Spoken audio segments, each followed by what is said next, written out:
Welcome to this very special edition of Life Notes. I'm your host, Paulette Payne. Over the years, we've had the opportunity to bring you countless stories of individuals who are living with and surviving cancer.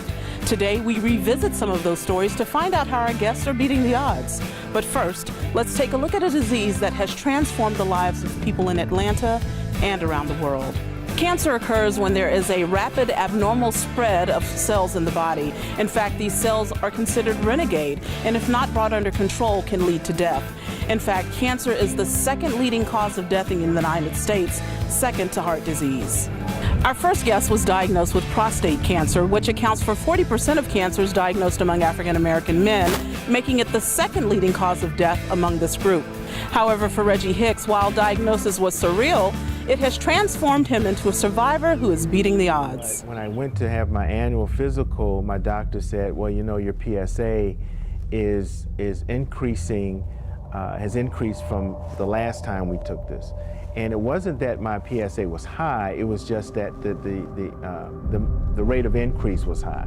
So because it had gone up 0.6, my doctor said, well, you might want to go to the urologist, see what he has to say, and then kind of take it from there. And from there, we did the biopsy, and then the diagnosis came out of that. The day I received my cancer diagnosis was about 4.5 years ago. And I remember being in the room. Interestingly enough, I kind of knew what was coming. Not that I knew I had cancer initially, but when the doctor came in to the waiting room, into the room, to the exam room, I saw that he had a big folder in his hand. And because I had been involved with a documentary I was working on and following another gentleman around with the same doctor, I kind of knew what the process was.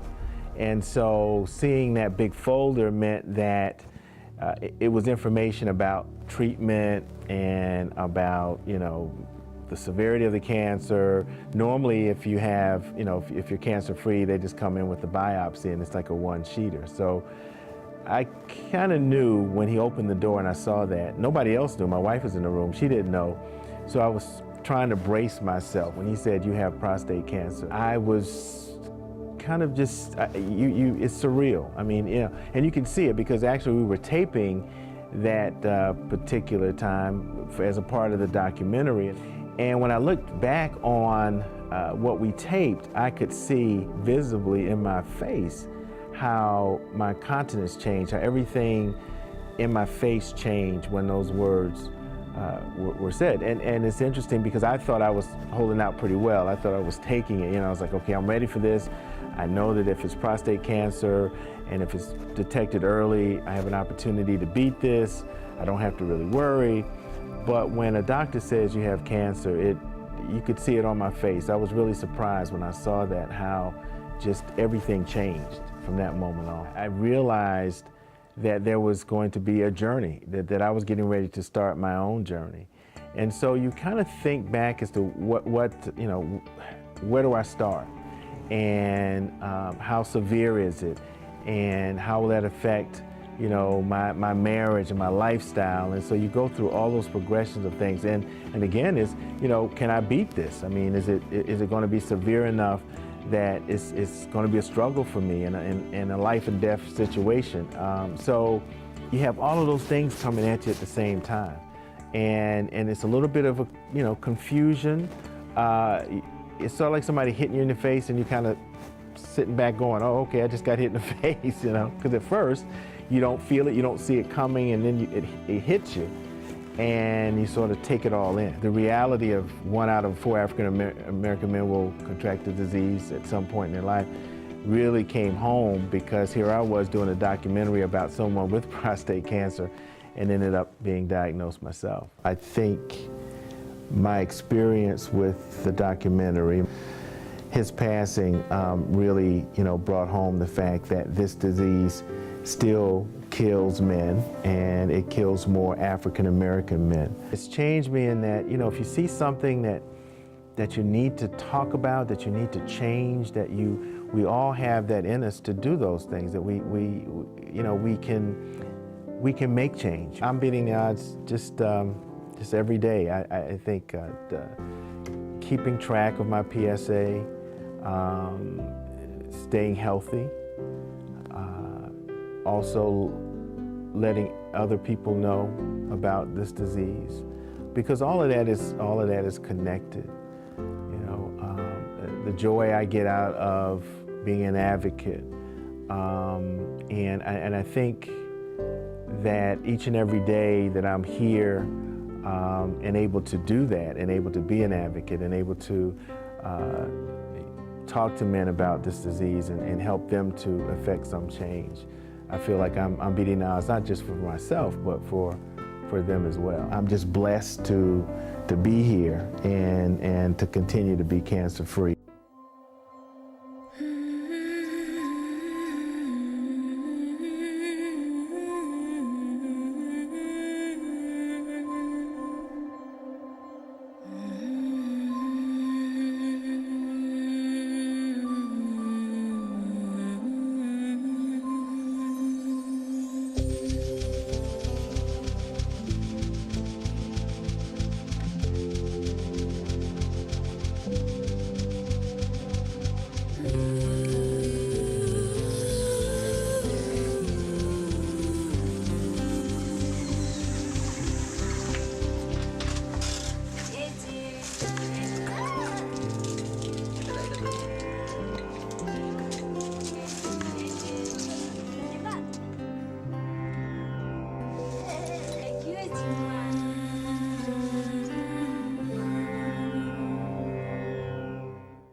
Hi, I'm Mekhi Brooks. I play wide receiver Terrence King on USA Network's Necessary Roughness. Let's talk about a game that you don't want to play. African-American men have the highest incidence rate of prostate cancer, 65% higher than white men. Even worse, we have the lowest survival rate. In fact, we are 2 to 3 times more likely to die of the disease than most Americans. It's time to go on the defensive. See your doctor. Schedule your PSA screening and your prostate exam. It could save your life, save my dad's. And that's exactly what the researchers at Clark Atlanta University Center for Cancer Research and Therapeutic Development are working to do daily. Now it's time for you to join the team. Get it done. What does it take to start something? A little time. A little exercise. A little laugh. A little adventure. A little help. That's all it takes to make a big impact. As he always talks about, he had people in his life that really helped him out, and he wants to be that person in my life. Just like he is, I was like that at 14. I know exactly what it means to be a 14-year-old guy. I think that's why we have a good relationship. It's fun and cool and nice. You get to see like how personality develops. Our friendship is good. At Big Brothers Big Sisters, a little bit of your support can go a long way towards making matches like these happen. Start something today at bigbrothersbigsisters.org/startsomething. Of all cancers diagnosed in the United States each year, about 10 to 20% is triple-negative breast cancer. In fact, this cancer is typically invasive and rarely appears on the mammogram. For our next guest, Melanie Mowry, diagnosis has led her to a life of survivalship. The way I found my cancer, we had just come back from vacation, and I was taking a shower, and was just thinking about work and what time I had to get up. And I was just lathering up like I normally do, and I felt something that was really unusual. And I said, well, that doesn't feel like the other lumps that I felt in the past. And I said, well, maybe this is just part of the aging process, and it's not a big deal, but I also knew I was due for my mammogram. So I said, well, this lump is probably just something normal, that women my age would experience, and made a call to schedule my mammogram, and I told them right away, I said I found a lump. So they got me in within 48 hours. The day I received my cancer diagnosis, I was coming out of a meeting, and I was actually waiting for the radiologist to give me a call because I had just gone for my biopsy a few days earlier, and she said it would probably take about 2 to 3 days.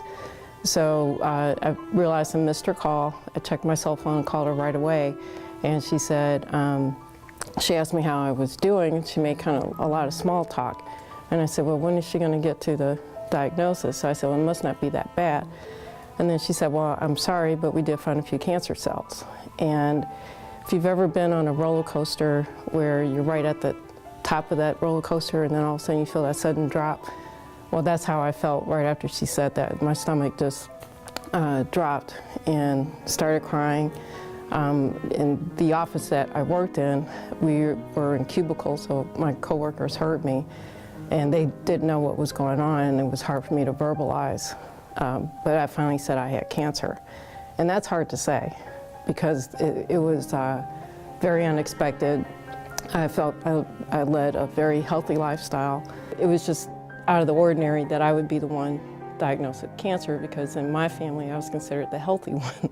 Life since my cancer has been in remission has been actually pretty good. I started running again. I've been doing 5K races. I did a 10K almost a year after my diagnosis. It took that long because I had to really train hard, but that was my first official race. And that was a big one for me because that was my way of getting my life back and saying that I'm not going to let cancer take over because when you're diagnosed with triple negative breast cancer, it's known to come back in the first 2 years. And that first 10K was within my 2-year period where so far nothing has come back. So now I'm in my 4th year of remission and I'm taking more chances with life. So we took a trip to Hawaii where we took a helicopter ride to view the mountains in Hawaii. Now, normally I wouldn't get in a helicopter and I would say, you know, you have a nice time, let me know how it is. But I decided, no, you're gonna see some mountains in a helicopter. So that was pretty thrilling. And then we spent New Year's Eve in Las Vegas atop of the Paris Hotel in their Eiffel Tower, and we had a bird's eye view of the Strip. So that was a great way to bring in the new year. So I'm doing a lot of things that I probably never thought I would actually do, and I'm enjoying them, and most importantly, I value my time. I would not say being diagnosed with cancer is not the best thing that's ever happened to me, but it also opens your eyes to how short life is, how some of the things that used to bother you are pretty trivial when you go through a diagnosis like that and when you go through treatment. And then the outreach that you want to do for other patients is even more critical because I remembered I struggled finding someone that actually had been diagnosed with triple negative, and then when I did finally find someone through my current survivor group, I just held on to her for dear life because I said every time I called her, that was a sign to me that I was going to survive because as long as she was alive, I knew I would be alive. I would tell women in general or those who are at a high risk of breast cancer is get your mammograms and also make sure you do your self-checks. I think there's an assumption among women, especially younger women, who may be a part of a family that has a history of diagnosis, that because of their age or their fitness level, that cancer will never impact them. I always tell women in general, don't assume that you are above cancer, but you can get ahead by staying on top of your mammograms and definitely doing your monthly self-checks. And that's especially critical if you do have a family history of breast cancer. So the sooner you can start it, the sooner you can beat it, because time is your friend when you find cancer early. I've been in remission since October of 2010. They say you're a survivor the minute you're diagnosed. So I'm now going to my fourth year of remission. When I hit 5 years, you won't find me because I'll be back in Vegas or on top of a mountain in Hawaii, just really celebrating and also hopefully renewing my wedding vows. And what it's taught me is, again, value family, value friends, but most importantly, value your time. You're not above losing time in your life when you waste it on small things that really don't matter. What matters is in your life is having family, friends, and most importantly, love. Melanie Mowry is beating the odds by being healthier than what she was even before, being mentally healthier than what I was before, and not thinking that I'm above getting sick anymore, and that I am acutely aware of how my body feels at all times. I stay on top of news about breast cancer. I listen to what the people that I'm counseling now, what they're saying about the type of treatment that they're receiving, because that's my way of knowing what new technology is out there for diagnosing breast cancer. And I applaud women who are diagnosed at stage 0 and at stage 1, because that means that you stayed on top of your exams, you went for your mammogram, and they found it early, and you're going to beat it. So I feel that anytime that I hear somebody survived it, that's another year of me of triumph, because they're beating the odds, I'm beating the odds, just by staying on top of my health. Though breast cancer is most common among women, men can develop it too. Our next guest, Eric Weir, feels fortunate to have found his disease early and attributes his success to a life of prayer, meditation, and service. The day I received my cancer diagnosis was actually 2 days, about a year and a half apart. I've had 2 cancers. What's most memorable was the second cancer, which was breast cancer, and the process of being diagnosed. There were stages. Visiting with my doctor, having images taken, and a different kind of image taken, and then a mammogram, and then a sonogram, and then a needle biopsy, and the whole process was, I've described it, that and the treatment that followed it was a neat experience. I've been in a 12-step recovery program for 27 years now, and that was a powerfully transformative experience, and I've stayed active, and it's been the foundation of my life. And there's a lot to be said about how that affected this, but a big part of it is one day at a time, one moment at a time, if necessary, 1 minute or 1 second at a time. And I remember the second diagnosis, just going through it like, well, okay, now we have to do the next thing. We'll see what that is. We don't know.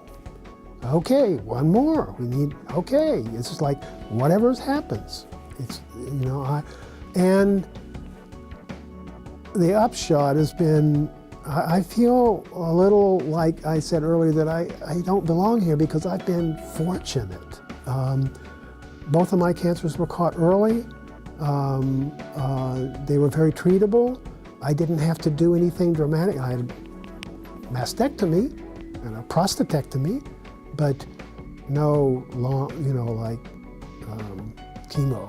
I didn't have to deal with that. The way I discovered my male breast cancer was I have these lipomas all over my body, and they're benign. They're lumps under the skin. They move around a little bit. And one day in the shower, I noticed one right by my left nipple.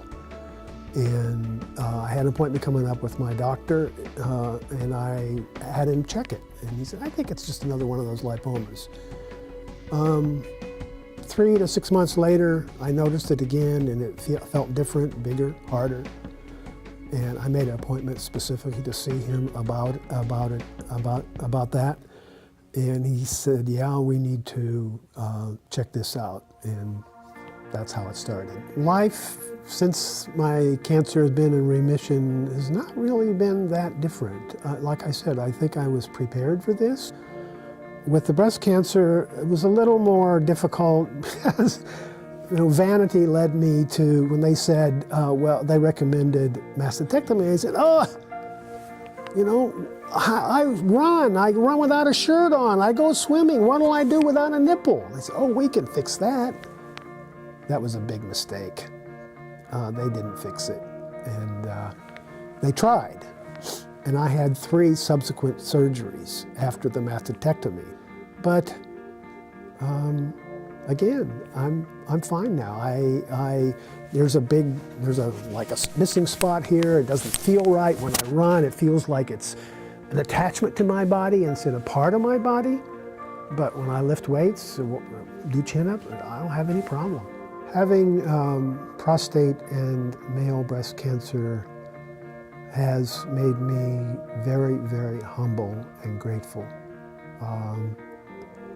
Because I have family members, a sister now, who has lung cancer. That's much, much more difficult. I'm very, very grateful, and yet I identify with and I understand those people like my sister and others who are going through things that are much more difficult than I had to deal with. Well, it's not standard for men to do self-checks. I think they should be aware that men do get breast cancer. Many men do not, many women do not know that. It's rare, but it does happen. So I don't hide the fact. I'm not ashamed of talking about it. I don't brag about it either. But I make it known that I've had this, and when I hear it mentioned, yeah, me too, or what, so, and I just, try to make men conscious of the fact first that they can get it too, and they ought to be aware. I am beating the odds by staying centered in that 12-step program. It has really changed my life, and there's a lot that's involved. Daily meditation and prayer, continuing to read, being open to, available to be of assistance to others who have the difficulty, attendance at meetings, speaking at meetings, that kind of thing. And other than that, I just go through life. And I guess I would say, this really started, again, long before, but it's like, life is short. Don't waste it. Breast cancer in men is rare. In fact, it only accounts for about 1% of all breast cancers diagnosed in the United States. And while mammograms are not required, experts do advise that men become familiar with their breasts. We will be back with more Beating the Odds after these messages. Hi, I'm Mehcad Brooks. I play wide receiver Terrence King on USA Network's Necessary Roughness. Let's talk about a game that you don't want to play. African American men have the highest incidence rate of prostate cancer, 65% higher than white men. Even worse, we have the lowest survival rate. In fact, we are 2 to 3 times more likely to die of the disease than most Americans. It's time to go on the defensive. See your doctor. Schedule your PSA screening and your prostate exam. It could save your life, save my dad's. And that's exactly what the researchers at Clark Atlanta University Center for Cancer Research and Therapeutic Development are working to do daily. Now it's time for you to join the team. Get it done. There is also a very attractive extended warranty option that includes free service and parts for the next 5 years. But there's no need for you to get that. You failed to get the test you needed at the doctor that would have detected disease early enough where it could have been treated. So you won't be around in 2 years to see him grow up, which means the warranty would be useless. Okay, sign here, please.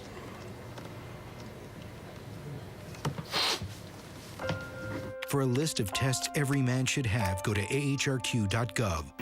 Hello, I am Vanessa Moore, head coach of the Panthers women's basketball team at Clark Atlanta University. As a coach, I put a lot of hard work in building a championship team, and I love coaching college basketball because there is nothing better than our wonderful fans who cheer on the Panthers. Together we make a winning team. We can be a winning team off the court too. Today we speak to the men in our lives about prostate cancer and the importance of getting screened. Did you know prostate cancer is the second leading cause of death among men? African American men are twice as likely to die from prostate cancer as Caucasian men.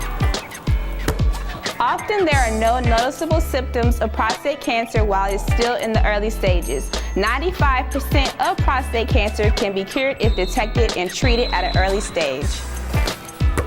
There will be over 250,000 newly diagnosed cases of prostate cancer this year. If you are male over the age of 40 or have a family history of prostate cancer, call your doctor to request a checkup. Encourage the men in your life to get screened for prostate cancer today. Screening for prostate cancer saves lives.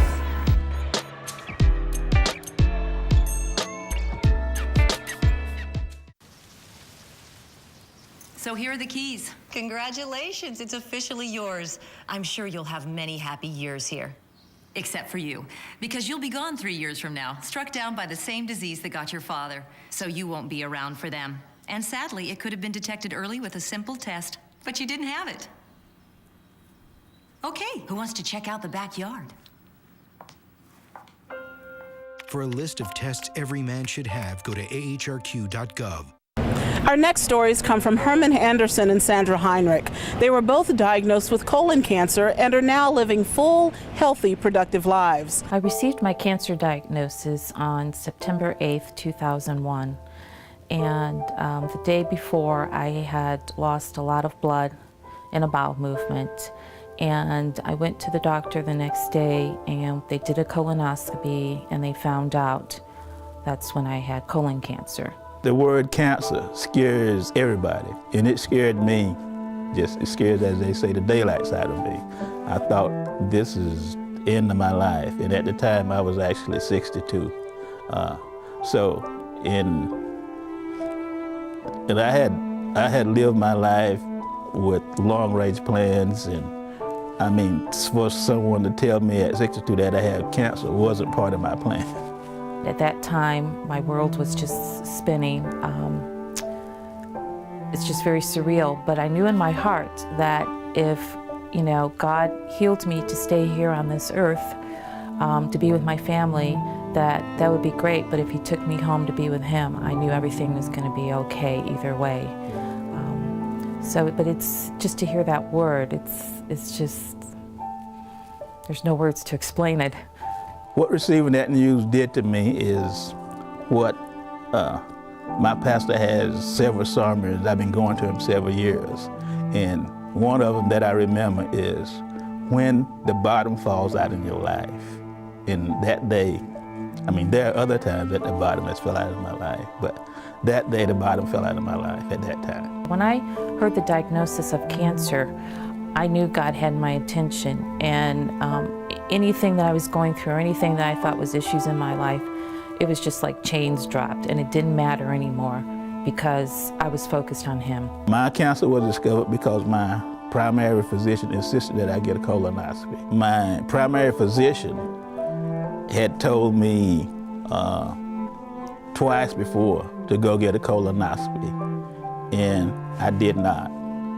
So that's then the last time I went to see my primary physician. He says, you're going to get one, and I went and got one. And that's a message to all people. You need to get a colonoscopy, because colon cancer is one cancer. If it's discovered that you have polyp, they can be removed and they won't grow into cancer. My cancer has been in remission over 7 years. I was diagnosed in 2006. I had surgery in 2007. Life for me since my cancer remission has been wonderful. I've been blessed, I've been healed from colon cancer. I love to laugh. A sense of humor is what gets me through each day. I love to be there for other people and help them on this journey. I'm obviously so happy to be here with my family and friends, but my faith has just surprised me. I didn't realize how deep my faith was, and to see me go through this journey of cancer while I wouldn't have chosen it, it's opened my eyes to a relationship with God that I could never have imagined. Cancer has taught me a lot, and it has reinforced a lot of my beliefs that I always believed anyway. I believe that you should live life a day at a time. You shouldn't put off for tomorrow what you can do today. Just go ahead and do it. But it has taught me to practice what I preach. Cancer has changed me as a person in many ways. I don't let little things bother me. I just seize each day. I seize the moment. The opportunity to witness to others, no matter where they may be in their life. I'm happy. I used to suffer from depression, And now, even though I take medication for that, I'm just firm in my faith. And I just want God to be able to use me however He sees fit. I just want to be a blessing unto others. My advocacy work is with the Cancer Survivors Network at St. Joseph's Hospital here in Atlanta, Georgia. I am part of the visitation committee, and what I do is for the last 10 years, every Friday, I go and visit with patients in the infusion area and also upstairs in the hospital. And it's such a joy because when I go there, my face just lights up, and the patients end up giving me more back than I think I'm giving them. I joined the colon cancer support group, and I work in the colon cancer support group with other colon cancer patients, or sometimes people that are just diagnosed, and it's very helpful within the group that if someone is just diagnosed, they come in and talk to people with experience and that been through it, and I think it helps them to address the issues better. Sandra Heinrich is beating the odds with the help of, and the glory be to God. That's the only way. I just put one foot in front of the other, and I just say, where should I go today, God, or what should I be doing for you? And through the Cancer Survivors Network and through neighbors and friends that maybe call me and want me to be there for others, I am glad to do that. And laughter is, sense of humor is my secret sauce. Beating the odds is a good word, but I like to say I'm playing the hand that dealt me. I was diagnosed with colon cancer and heart disease, and actually, I think I'm in better health now than I was when I was diagnosed. And I'm enjoying life. So I feel like I'm blessed, and that's why I give back. Sandra and George both agree that screenings are critical to early detection, so be sure to talk to your doctor about what screening option is best for you. We now take a look at blood cancer. Each year, more than 100,000 people are diagnosed with this disease each year, resulting in more than 50,000 deaths. Our next guest, George Harris, is beating the odds and inspiring others. The date I received my cancer diagnosis was actually two dates. I received a preliminary diagnosis in November of 2007, and I received my actual diagnosis in December of 2007. I experienced a number of symptoms that I assumed for a number of months were anything from a hernia to acid reflux. And finally, when I started to have trouble breathing, that's when I really went to a doctor and said, I'm having trouble breathing, and they took an x-ray. And that's when I was initially told that it's either you have carcinoma or you have lymphoma. And I went into the hospital in December of 2007 for biopsy and some further tests. And at that point, that's when they gave me the final diagnosis that I had non-Hodgkin's lymphoma. At that moment when I received my diagnosis, a range of emotions went through my head. In my mind, as a man, as a husband, as a father, I felt like I had let my family down, that I wasn't supposed to get sick. It's not supposed to happen to me when I have a wife and I have two young children, that I should be here for them. And I wasn't thinking anything other than, I let them down. Again, I was 34 years old, and I was not expecting to be diagnosed with cancer at that age or period. And so there was a bit of shock, disbelief, and then finally, I guess you kind of go through those periods where you get the shock, disbelief, and you accept it, and then you decide that you're going to deal with the situation. That cancer diagnosis it was really an eye-opening event for me, in that I learned that at the end of the day, your family is really all you have. With my wife, it was eye-opening for us in that she started to understand kind of the male dynamic, in that cancer, even though I am a survivor, there are long-term side effects, and cancer changes your life. And so you go through those changes, and having someone there who's willing to sit down and understand and work with you and help guide you through your own emotional roller coasters and accepting the changes that have come come along with it, and then growing together. I mean, it's I guess you could say it's a really beautiful thing to see at the end of the day how your family is about caring for each other and really nothing more. I have been in remission since June of 2008, so I've officially entered my 5-year period where essentially my doctors said that I'm cured.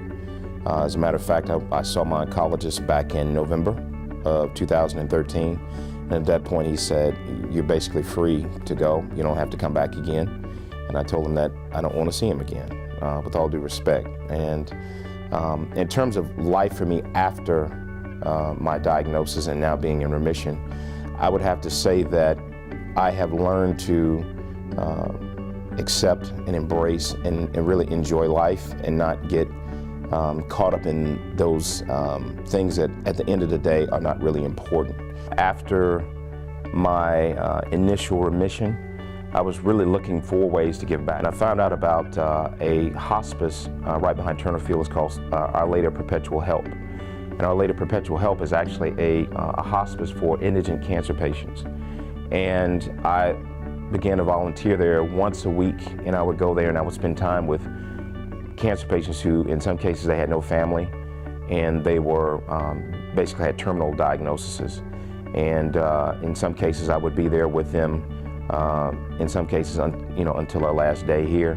In some cases, I would just spend time with them. Cancer has taught me a number of things. In many cases, sometimes your gut instinct is telling you things that we ignore because we're so busy trying to silence that quietness or what that inner voice is telling us, because we're running around doing so many different things. But if you just center yourself and just listen, you'll tell yourself what you should do, and you should pay attention and not ignore that. George is beating the odds by taking advantage of all the opportunities that he gets, by listening to his inner voice, by being focused on prayer and reading the Bible every day and learning something new that I can apply to my life, and then also any opportunity that I can help someone and not receive any compensation for it. I try to take advantage of that, because at the end of the day, to me, it's very fulfilling to be able to share my knowledge and experience and help someone else grow, because it helps me grow as well. George's story of service and advocacy has been an inspiration for us all. In fact, we hope you've been inspired by all of our guests today. On behalf of the CCRTD, thank you for joining us for this very special edition of Life Notes. We hope it has inspired you in a meaningful and helpful way. We'll see you next time on Life Notes. To learn more about the CCRTD and the services they offer, please contact us at 404-880-6878 or via email at www.ccrtd.cau.edu.